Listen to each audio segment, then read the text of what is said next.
Hi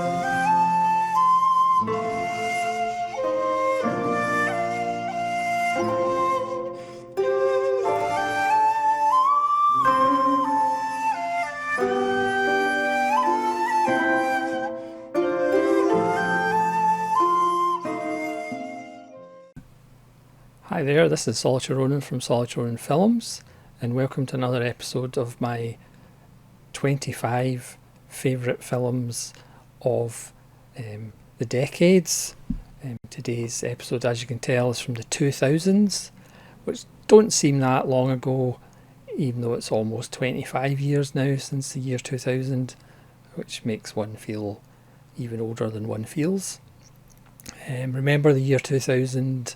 As soon as we went from 1999 to 2000, all the airplanes were going to fall from the sky, all the computers were going to take over and kill us all, and the world would become a scary place. But fortunately, that's all behind us, and airplanes don't fall from the sky, robot AI doesn't exist, and the world is a lovely place and nothing to be scared of. So I'm just going to go through this ranked list of my favourite top 25 films from the 2000s. Now again, this is just a bit of fun. This is not the films that I think are the greatest films of the 2000s. I emphasise the word favourite films, and I'll go into the reasons for that. So this is not a greatest films of the 2000 list. But play along at home. You can let me know some of your favourites. And this channel is always interested to hear your comments, because you guys have a much better taste in films than I do. So we'll start at 25, and if you're familiar to this channel, you'll know that I don't miss an opportunity to talk about this filmmaker. So at number 25, it's John Sayles' Sunshine State, which, like many other of his films, is on DVD. This is from 2002. You could argue this is probably his last great film.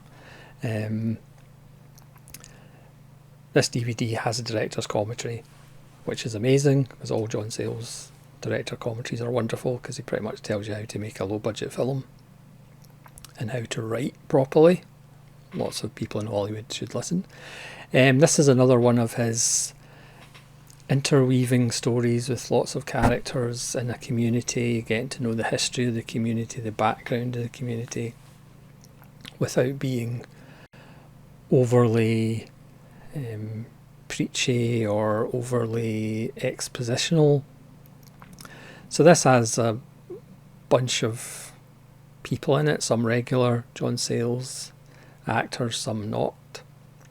We've got Edie Falco, Angela Bassett, Timothy Hutton, Mary Steenburgen, James McDaniel, Jane Alexander, Ralph Waite, Bill Cobbs, the wonderful Bill Cobbs. So this is set in Florida, the Sunshine State, and it's about, again, different levels of the community, bigger subject matter, more personal subject matter, but it's basically set around a development that is going to knock down kind of older land, including a graveyard, and the impact that has. Timothy Hutton is a developer who kind of comes in and sees what can be built and things like that. Edie Falco is a local waitress. You also have Jane Alexander, who runs a theatre workshop. You have Angela Bassett, who's been successful coming back to her hometown for reasons. And again, it's just this blend of all these characters. It's got another wonderful last line, very much like Passion Fish, and another wonderful ending, just like similar to Limbo. Miguel Ferrer's also in it, and of course Gordon Clapp. You can't have a John Sayles film without having the clap. Sales, as usual, writes, directs and edits. The music, as usual, is Mason Daring. Yeah, it's just a beautiful little film. It's funny, it's pithy, and of course it's socio-political. So that's number 25, The Wonderful Sunshine State. Hopefully that gets a Blu-ray at some point. Next at number 24 is a children's film. Can you believe it?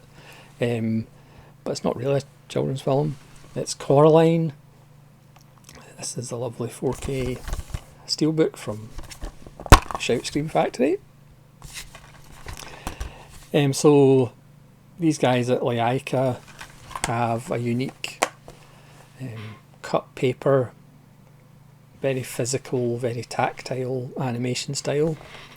I also have the 4K steelbook of Kubo and Two Strings, and they also did Paranorman, which I'm not as big a fan of. This is about altered reality. Coraline comes with her parents out into the country. She's not very happy, and finds a doorway into another life with another identical mother, but she treats her well and feeds her well, and everything's strange and happy, but obviously, you know, something dark's going on. Again, it's supposedly a kids' film, but it is actually quite dark. Keith David is brilliant as the cat, with his lush, wonderful voice. Number 23 is something a bit different. This is Yorgos Lanthimos' full debut, Kineta. He did co-direct a film before this, which is an okay little buddy comedy with two friends. There's certain threads of Lanthimos in it, but it's not obviously pure Lanthimos, whereas this film is. You know, as much as I enjoy, you know, The Favourite, and I enjoyed Poor Things, but obviously now that Lanthimos has went to Hollywood, yes, he's not particularly mainstream Hollywood, but obviously his films explain more as they're going on, whereas his early work, Kineta Alps and Dogtooth, and to a lesser extent The Lobster, kind of just drop you in a situation and don't explain anything.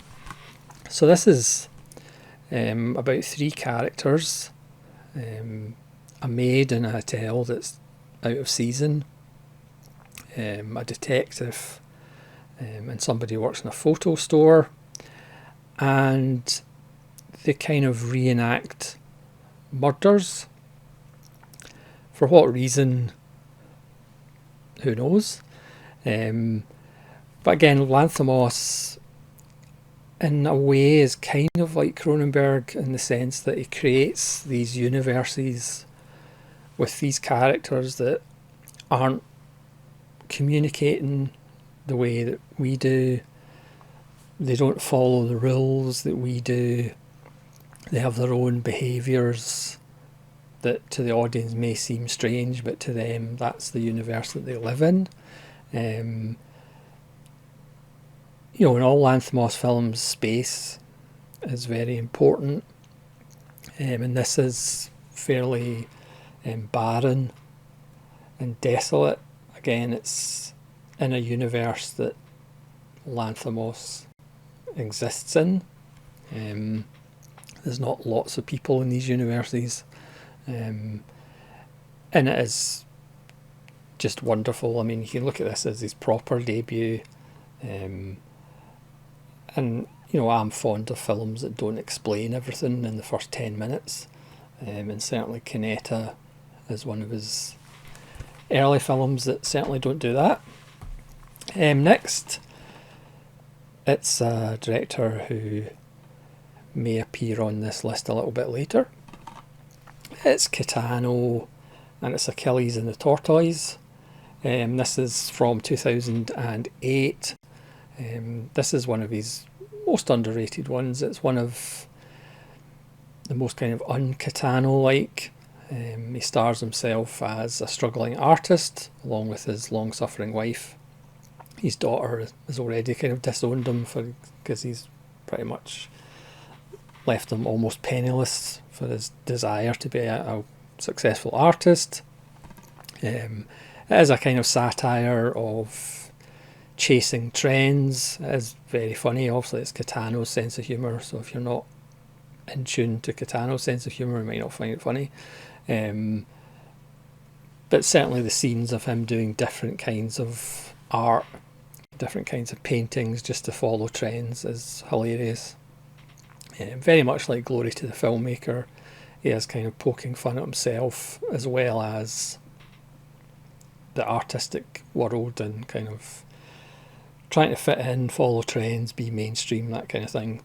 It looks gorgeous, as you'd expect, and I'm guessing quite a lot of the paintings were probably done by Kitano himself, as we see in Hanabi and some of his other films. Staying in Japan for number 21.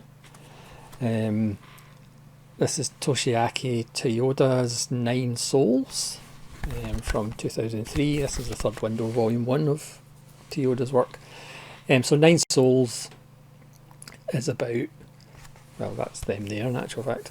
It's about 9 convicts that escape from prison. Again, very much like Down by Law by Jarmusch. How they escape from prison doesn't really matter. They just escape from prison. It's got a wonderful way of introducing the characters and incorporating the title sequence, which I liked a lot. It's not perfect. Again, these are 9 convicts, so they're not particularly the nicest characters in the world, but we learn more about them as the journey goes on. It's very funny. It goes dark, as you'd expect with Toyoda, but it's a wonderful film. Next, really underrated film. This is number 20 from 2002. This is Stephen Frear's Dirty Pretty Things, which he would tell a Jew for, and Audrey Tautou. Basically about immigrants in London and the things they have to do to survive. The G4 is a Nigerian doctor who is currently a taxi driver. And he gets involved in a well, I won't say what he gets involved with. It happens in a hotel. Great performance by Sophie Onkinedo as well. Again, it's grim, it's not pleasant.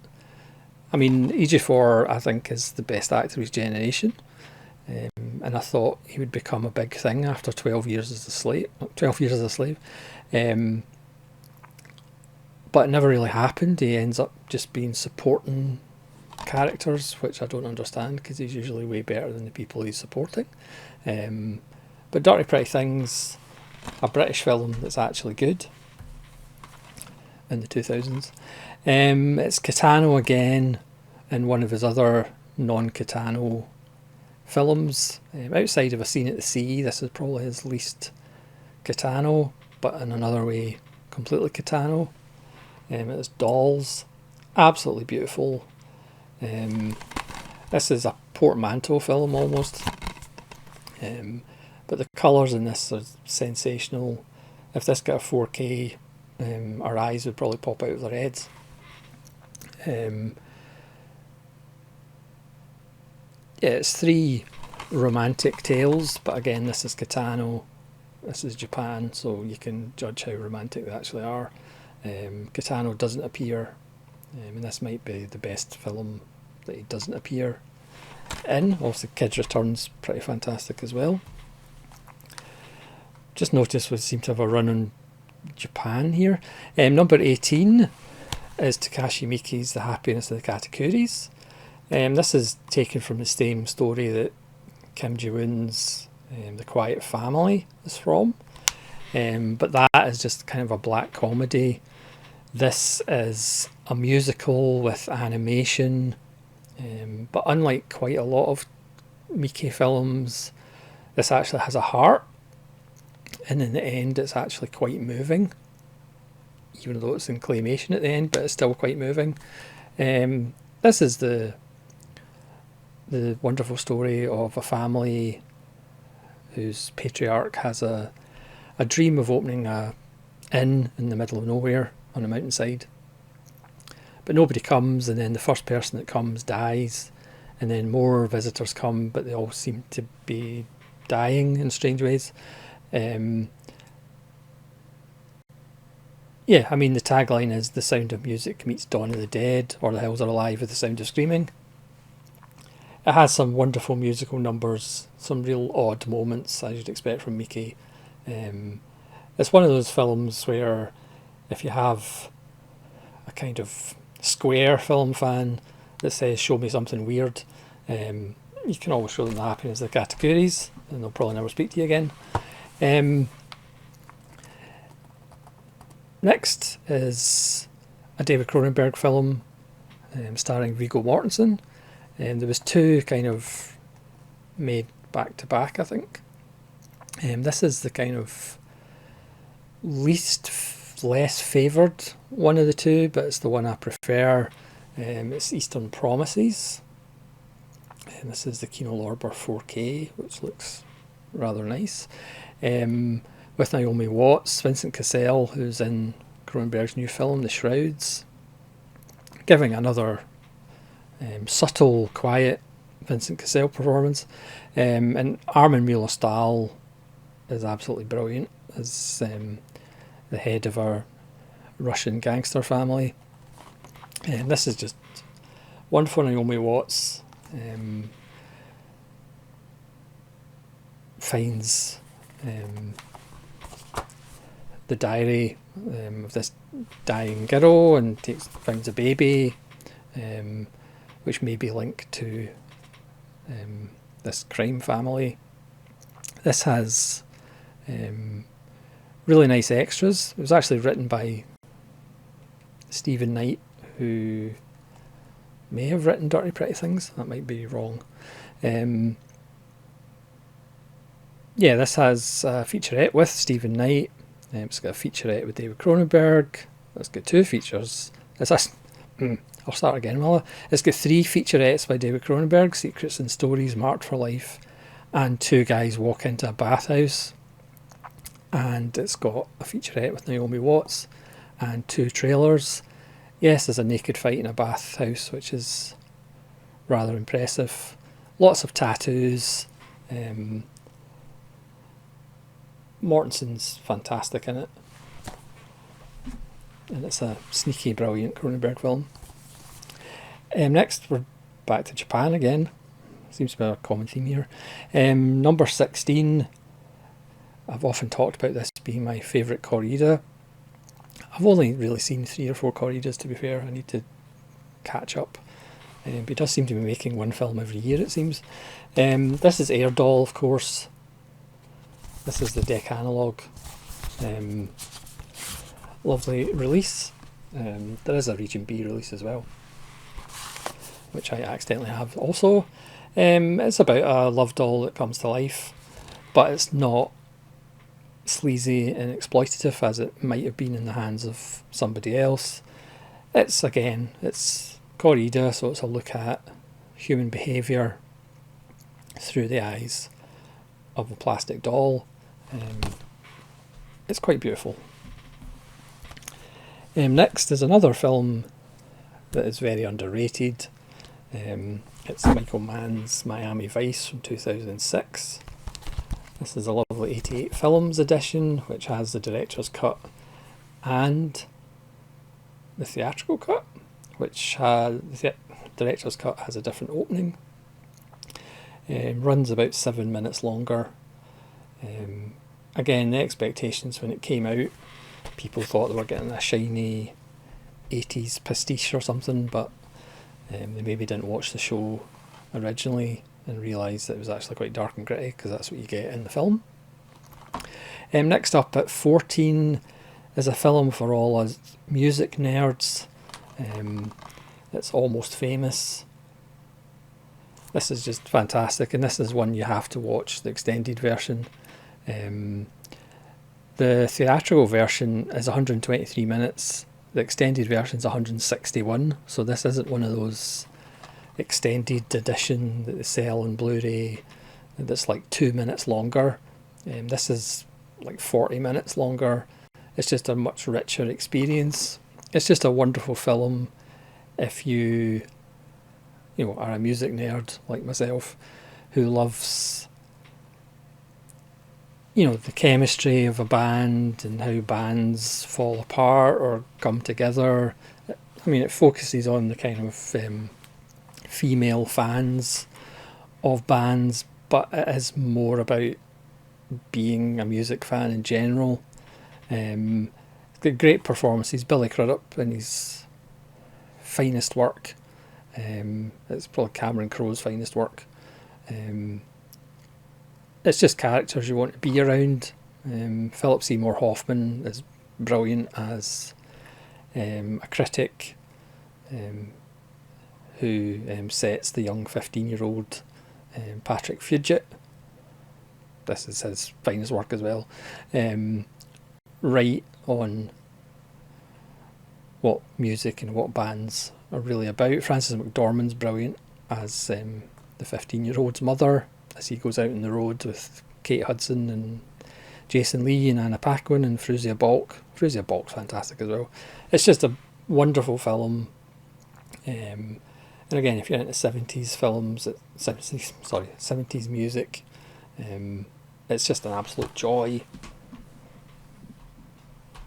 even though there's a lot of truth to it. Speaking about absolute joy, here's a little gem of a film that got absolutely mismarketed, fell between the cracks, nobody knew what to do with it, but it is an absolute gem, and it's The Heist, or The Maiden Heist.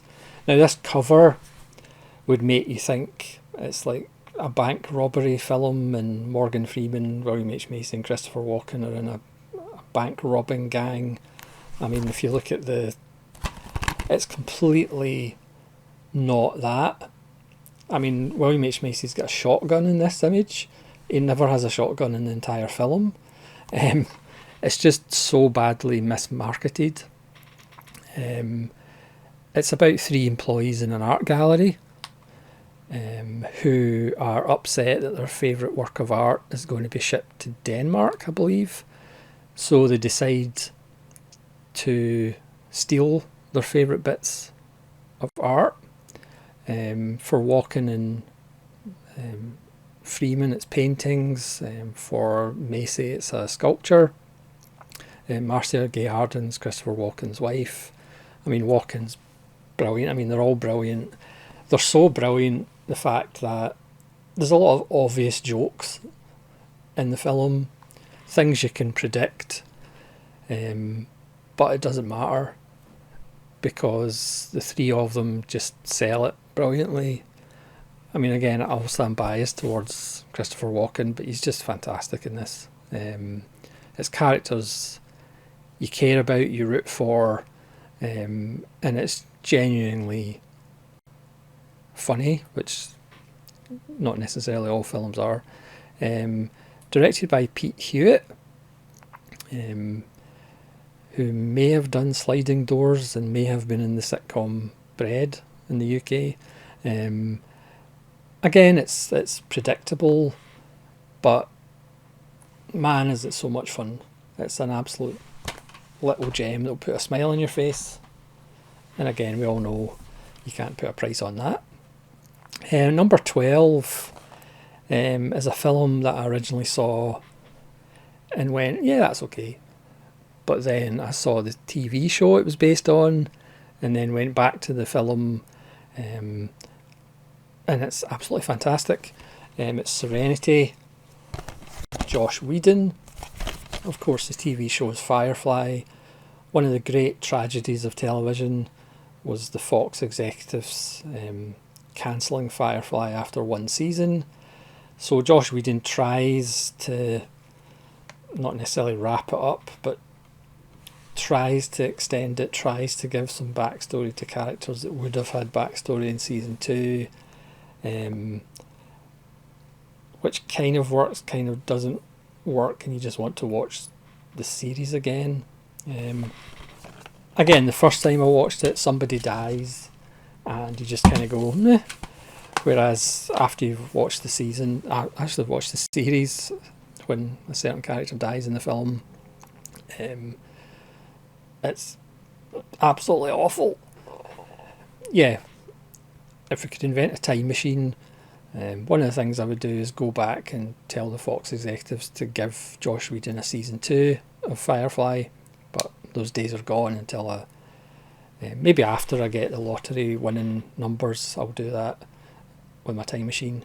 That's Serenity. In Chiwetel Ejiofor, again, I think I've said it before, he plays the best villain in the last 30 years because he plays it as the villain knows, it's a job. He doesn't ham it up like so many people do when they're playing bad guys. He's very matter of fact.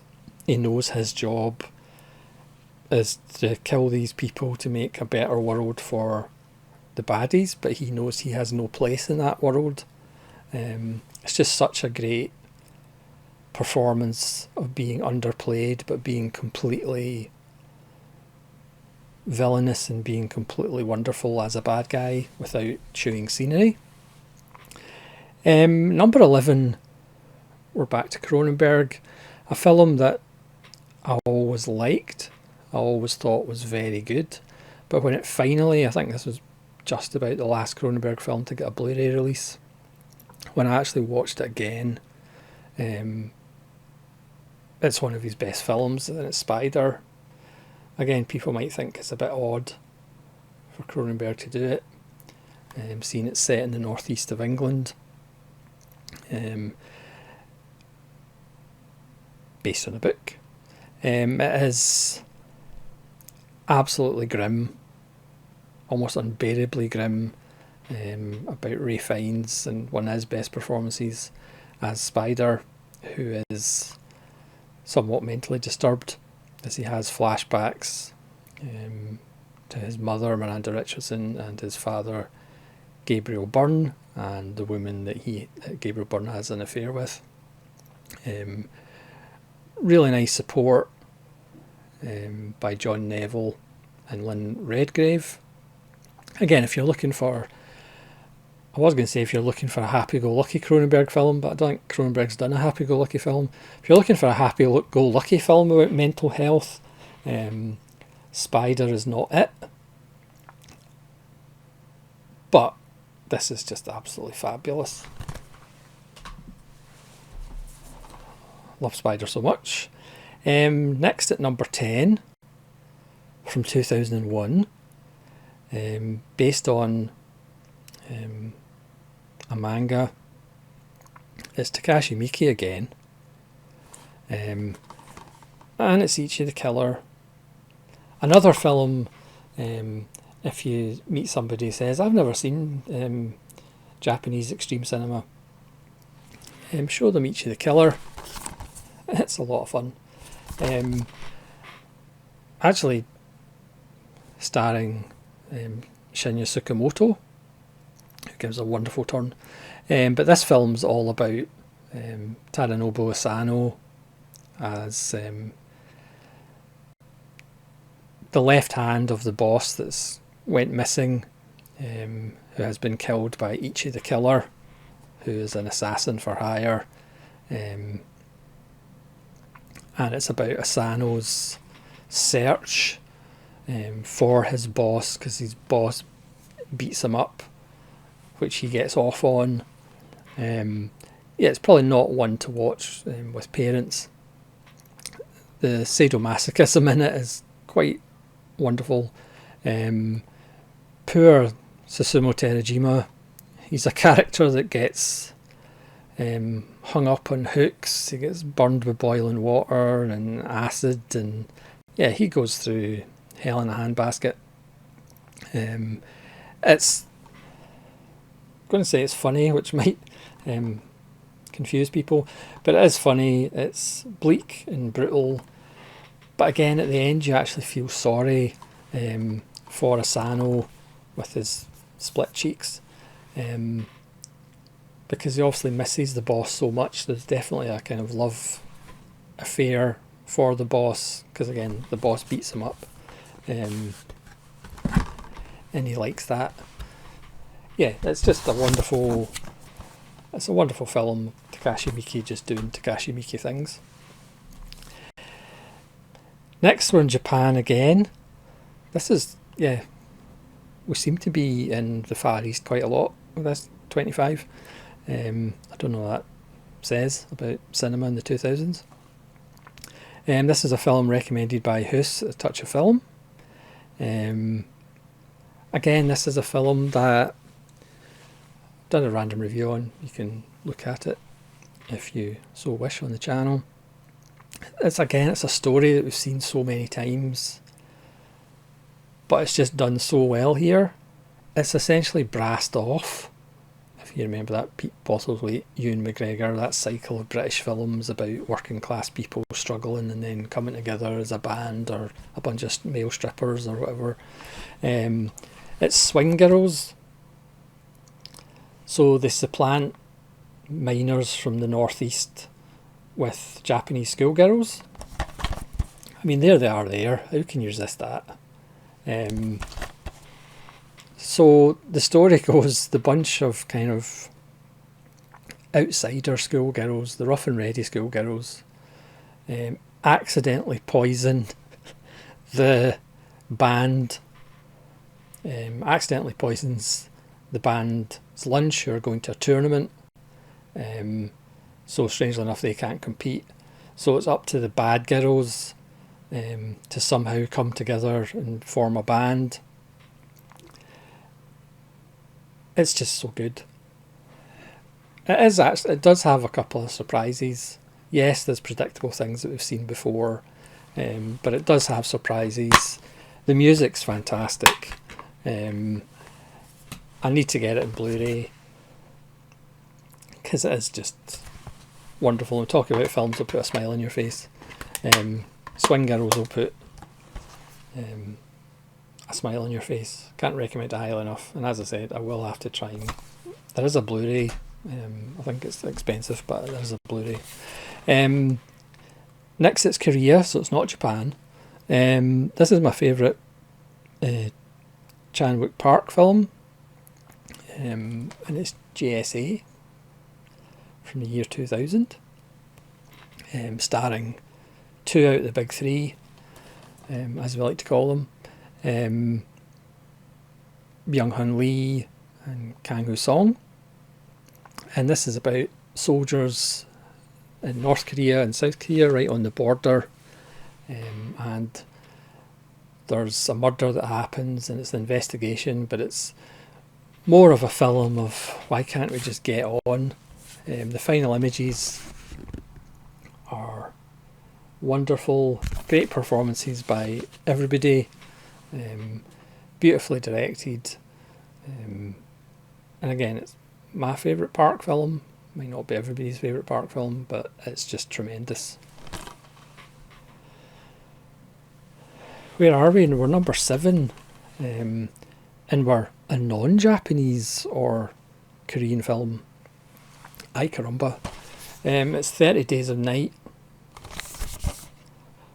Arguably the best vampire film of the last 25 years, as you'll see in there. Gone. I think this is based on a comic as well.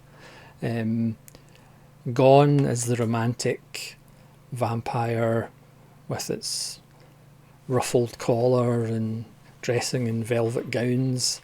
These vampires are dirty, smelly, they don't keep themselves clean, very animalistic, savage.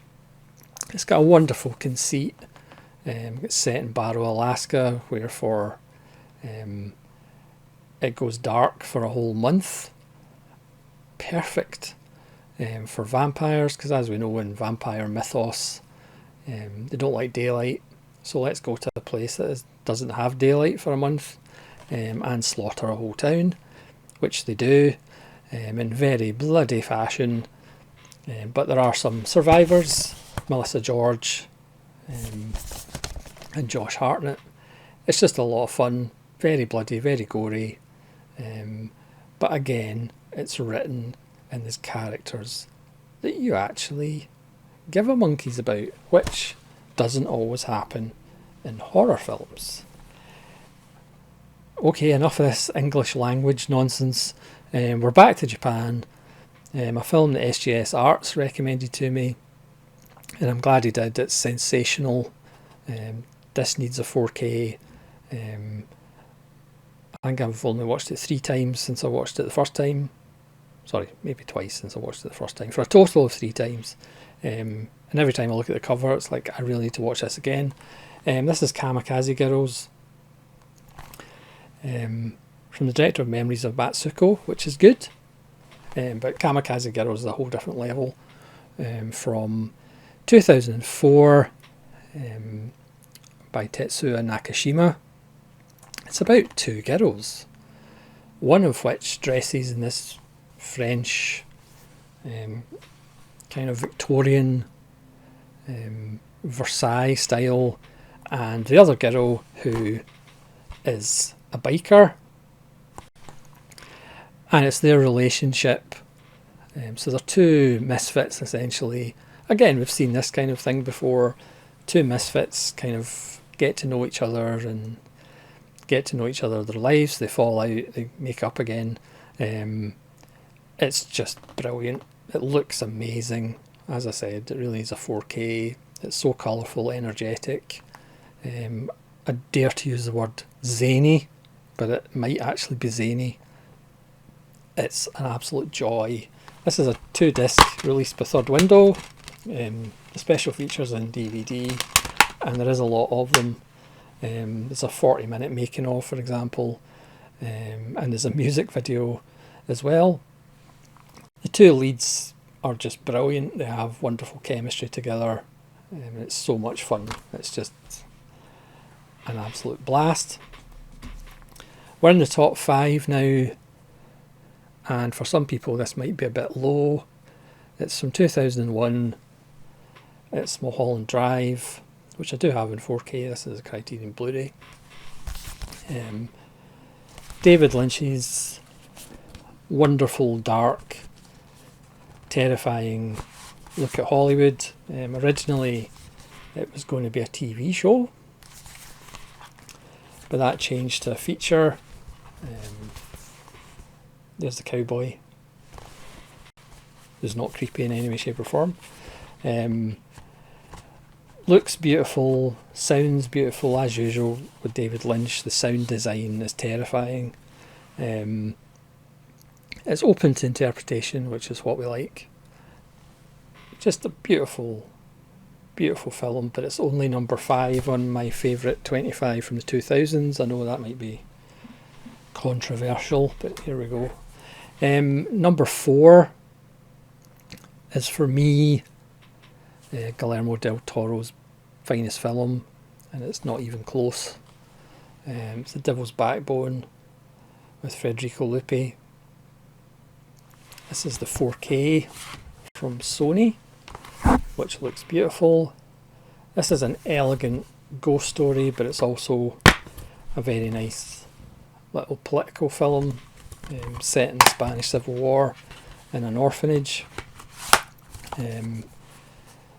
Looks absolutely gorgeous, and again, for me, this is so much better than Pan's Labyrinth, which obviously gets a lot more love than The Devil's Backbone does. Just beautiful performances, absolutely lovely.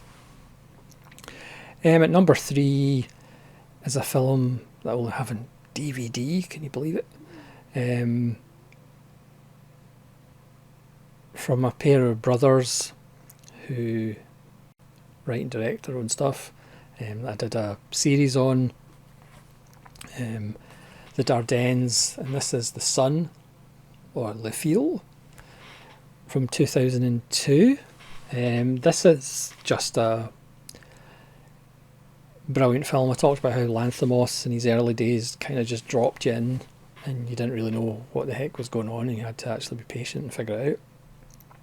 That's what the Dardennes do pretty much in all their films, which makes them just so wonderful.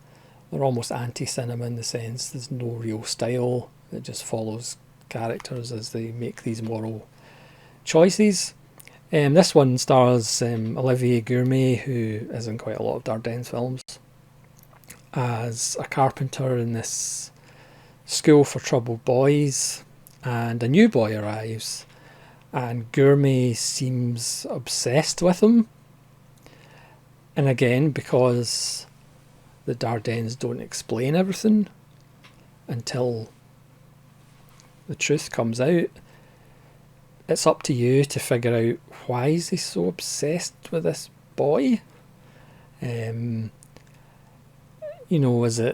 it remind him of somebody? Is there something sexual going on? I mean, why is he so obsessed with him? Again, this is just part of a Dardenne box set, which I would highly recommend on DVD. It's just brilliant. As we piece it together, this isn't one of these films where the audience knows more than the characters do, so the audience kind of feels a bit superior to the characters because we know what's going on.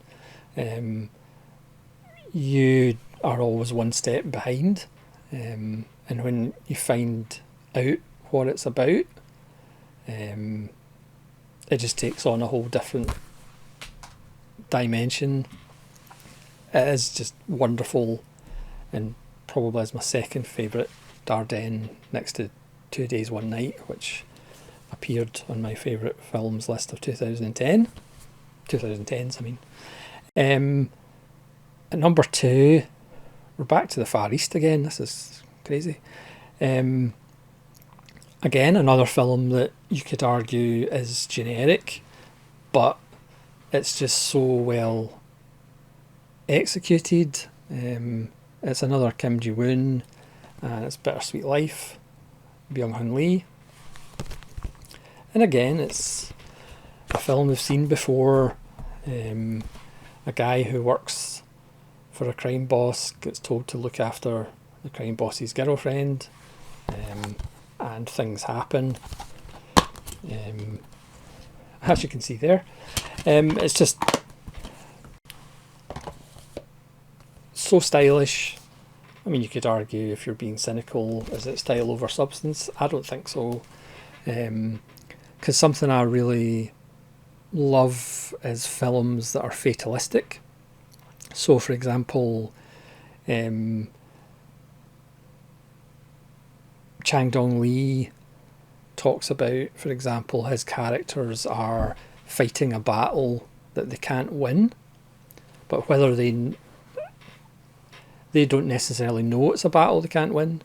Whereas I love films like A Bittersweet Life, like Build My Gallows High, or Out of the Past as it's now called, about characters who know they're fighting a losing battle, and they know there's no way out of it, and they know it's going to end badly, but they do it anyway.